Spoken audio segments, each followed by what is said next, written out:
क्योंकि 17 के पहले तो चाचा और भतीजे में ही होड़ लग जाती थी कि कौन कहां से कितना वसूली कर ले। ये होड़ का जो सिलसिला चलता था कहां पहुंचा दिया था, उत्तर प्रदेश को किस रसातल पर पहुंचा दिया था। नमस्कार, श्रेष्ठ यूपी देख रहे हैं आप। मैं हूं आपके साथ हर्ष भारद्वाज। यूपी की मुख्य विपक्षी पार्टी सपा में कुछ भी ठीक नहीं चल रहा है।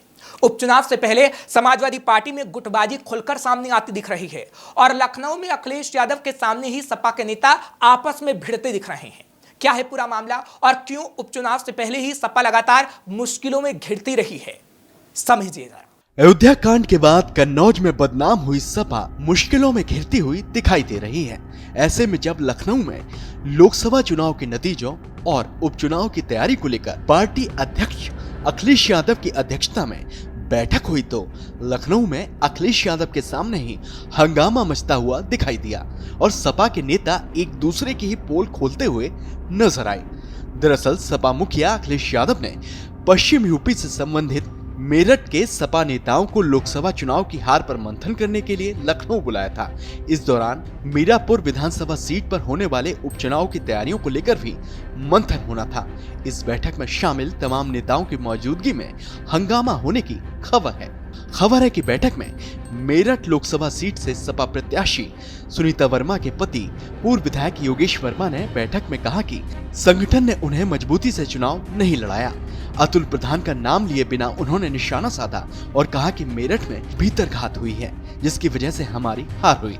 इसके अलावा योगेश वर्मा ने प्रदेश कार्यकारिणी में शामिल नेताओं की कार्यशैली पर भी सवाल उठाए हैं। दरअसल मेरठ में लोकसभा चुनाव में सपा कड़े मुकाबले में हारी थी और सपा प्रत्याशी सुनीता वर्मा बीजेपी के प्रत्याशी अरुण गोविल से कांटे की टक्कर में चुनाव हार गई थी। सपा की हार की वजह आपसी कलह तब बताई जा रही थी क्योंकि पहले अतुल प्रधान को अखिलेश यादव ने समाजवादी पार्टी का मेरठ में प्रत्याशी बनाया था, लेकिन आखिरी मौके पर अखिलेश यादव ने उम्मीदवार बदलते हुए योगेश वर्मा की पत्नी सुनीता वर्मा को चुनावी मैदान में उतार दिया था, जिसके कारण अतुल प्रधान और योगेश वर्मा के बीच गुटबाजी की खबरें उस दौर में आम हो चली थी और जमकर खींचतान भी अंदर खाने होती हुई दिखाई दी थी और इसके साइड इफेक्ट अखिलेश के सामने हुई इस बैठक में भी दिखाई दिए। खबर है कि इस दौरान अखिलेश यादव ने योगेश वर्मा और सुनीता वर्मा से कहा कि और बेहतर तरीके से चुनाव लड़कर जीता जा सकता था, लेकिन फिर भी बहुत वोट मिले, बहुत अच्छा चुनाव लड़े। तस्वीर साफ है, लोकसभा चुनाव में यूपी में बड़ी जीत हासिल करने के बाद भी अखिलेश के खेमे में खलबली है और उपचुनाव से पहले अयोध्या और कन्नौज जैसे मामलों ने समाजवादी पार्टी को बड़ा झटका दिया है।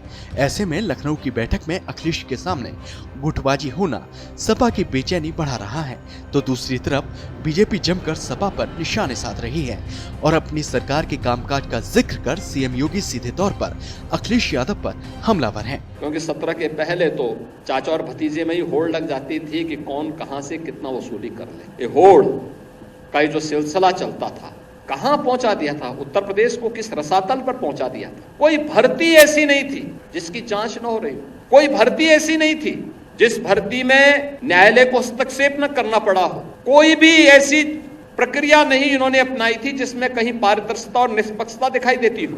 लेकिन आज इससे दूर हट करके उत्तर प्रदेश ने जो प्रणाली अपनाई है उसका परिणाम है कि हम लोगों को पिछले 7 वर्ष में लगभग 6.5 लाख युवाओं को सरकारी नौकरी देने में, 2 करोड़ से अधिक युवाओं को और उत्तर प्रदेश के अन्य तबके के जरूरतमंद लोगों को रोजगार के साथ जोड़ने में, जो निवेश का बेहतर माहौल बना है इसके साथ जोड़ने में हमें मदद मिली और आज इसी का परिणाम है कि बेरोजगारी की दर उत्तर प्रदेश के अंदर आज न्यूनतम स्तर पर है। बीजेपी की अप्रोच साफ है। बीजेपी अपने सुशासन के दावों से जुड़ी बातों को जनता तक पहुंचाकर सपा को घेर रही है और उपचुनाव के लिए जीत की राह गढ़ रही है, जबकि दूसरी तरफ सपा में हलचल तेज है।